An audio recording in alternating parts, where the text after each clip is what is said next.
તો જામનગર લોકસભાના ભાજપના ઉમેદવાર પૂનમ માડમે પણ ફોર્મ ભર્યું। નિવાસસ્થાને સ્વજનોના આશીર્વાદ લીધા બાદ તેઓ ફોર્મ ભરવા માટે પહોંચ્યા હતા। માતાના આશીર્વાદ લીધા બાદ પૂનમબેન માડમે ફોર્મ ભર્યું છે।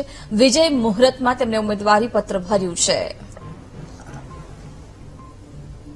તો વિજય મુહૂર્તમાં પૂનમ માડમે પણ ઉમેદવારી પત્ર ભર્યું છે। લોકસભાના ઉમેદવાર પૂનમ માડમે ફોર્મ ભર્યું છે। સ્વજનોના આશીર્વાદ લીધા બાદ તેઓ ફોર્મ ભરવા માટે પહોંચ્યા હતા। જામનગર લોકસભાથી ભાજપના ઉમેદવાર તરીકે તેમણે ઉમેદવારી નોંધાવી છે। આ પહેલા તેમણે પોતાના નિવાસ સ્થાને સ્વજનોના આશીર્વાદ લીધા હતા અને ત્યારબાદ વિજય મુહૂર્તમાં પૂનમ માડમે ઉમેદવારી પત્ર ભર્યું છે।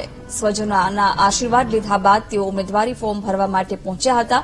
વિગતો મેળવીશું સંવાદદાતા હિરેન પાસેથી। હિરેન, પૂનમ માડમે વિજય મુહૂર્તમાં ઉમેદવારી ફોર્મ ભર્યું, શું વિગતો? જિજ્ઞાસા ચોક્કસ જણાવ્યું કે જે લોકસભા 12ના ઉમેદવાર જે ભાજપના જે ઉમેદવાર છે તે સતત 2 વખત જીત્યા બાદ સતત ત્રીજી વખત રિપીટ કરવામાં આવ્યા છે અને હાલ આજે જે 12:39 મિનિટે જે મુહૂર્ત હતું તે મુહૂર્તે ફોર્મ ભર્યું છે। ફોર્મ ભર્યા પહેલા તેમના માતાના આશીર્વાદ લીધા હતા। જયારે આશીર્વાદ લેતી વેળાએ તેના માતા છે તે ભાવુક થયા હતા। ત્યારબાદ તે કાર્યાલય ખાતે પહોંચ્યા હતા અને જે ભાજપના આગેવાનો તેમજ હોદ્દેદારો છે, જો વાત કરીએ તો જે રાજ્ય સરકારના દંડક છે જગદીશભાઈ મકવાણા સહિતના જે હોદ્દેદારો છે તે પણ આ ફોર્મ ભરવામાં ઉપસ્થિત રહ્યા હતા। કૃષિ મંત્રી રાઘવજી પટેલ પણ ફોર્મ ભરવામાં ઉપસ્થિત રહ્યા હતા।